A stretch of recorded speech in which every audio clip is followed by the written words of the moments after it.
Assalamualaikum. Jumpa lagi kita hari ni.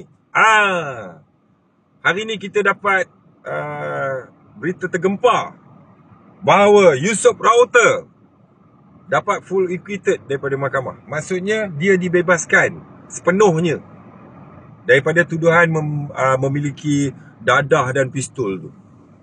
Apa? Hebat Yusof Rawateh ni. Pasal apa?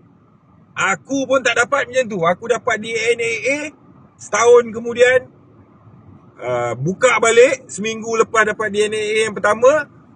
Setahun kemudian tak ada bicara apa, tahu-tahu naik balik court bicara di NAA lagi sekali.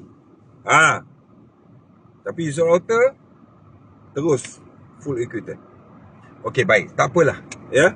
Ini semua rezeki masing-masing. Okey, baik. Sekarang ni macam ni.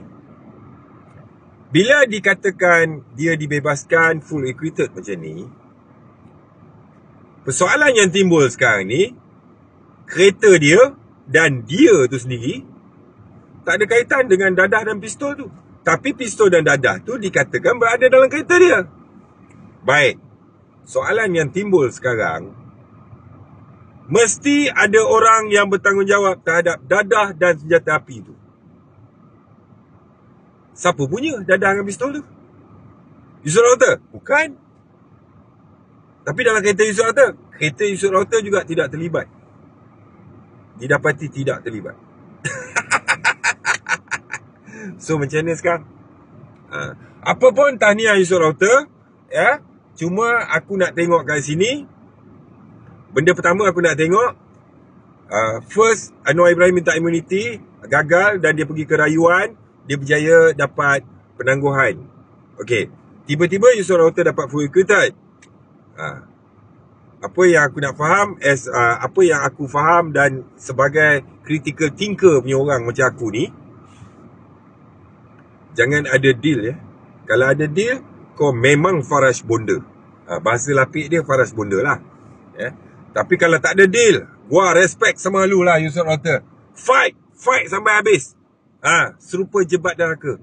Fight sampai habis. Kita tak salah, kita fight sampai habis. Baru betul-betul gentleman. Jangan takut. Okey, baik.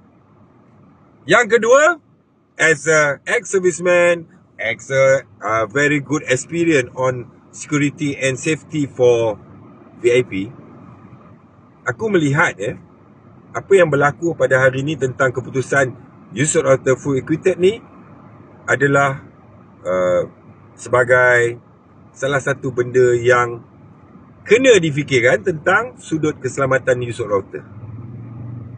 Faham? Sebab dia ada case against Perdana Menteri, dia dapat full acquitted dan dia tak boleh balik rumah.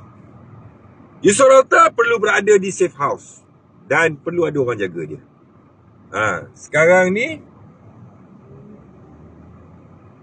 nyawa dia, bagi pandangan peribadi aku, nyawa dia, keselamatan dia dalam bahaya. So, Yusof Rawateh, dengar video ni, fikirkan elok, plan the best sementara perbicaraan you against Anwar Ibrahim tu. So, tahniah apa pun, gua betul-betul salute lah. Ini kes pihak polis kena siasat betul-betul siapakah pemilik pistol dan dadah tersebut. Dia tak boleh lah kata, dah tangkap orang, ada dadah dalam kereta, ada pistol apa semua, tiba-tiba orang ni mahkamah lepaskan, tiba-tiba tanya kat polis, habis tu siapa punya ni? Close ke lah? Tak boleh close. Kena cari sampai dapat siapa punya dadah tu sebenarnya. Pistol tu siapa punya? Dia tak boleh close macam ni. Nanti akan berlaku galakan-galakan. Contohlah ya, kalau ianya adalah sebuah perbuatan sabotaj, nanti akan berluasa lah kes-kes yang macam ni. So, hidup berakal, mati jangan berantu. Fikir-fikirkan. Sekian, wassalam. Tahniah bro.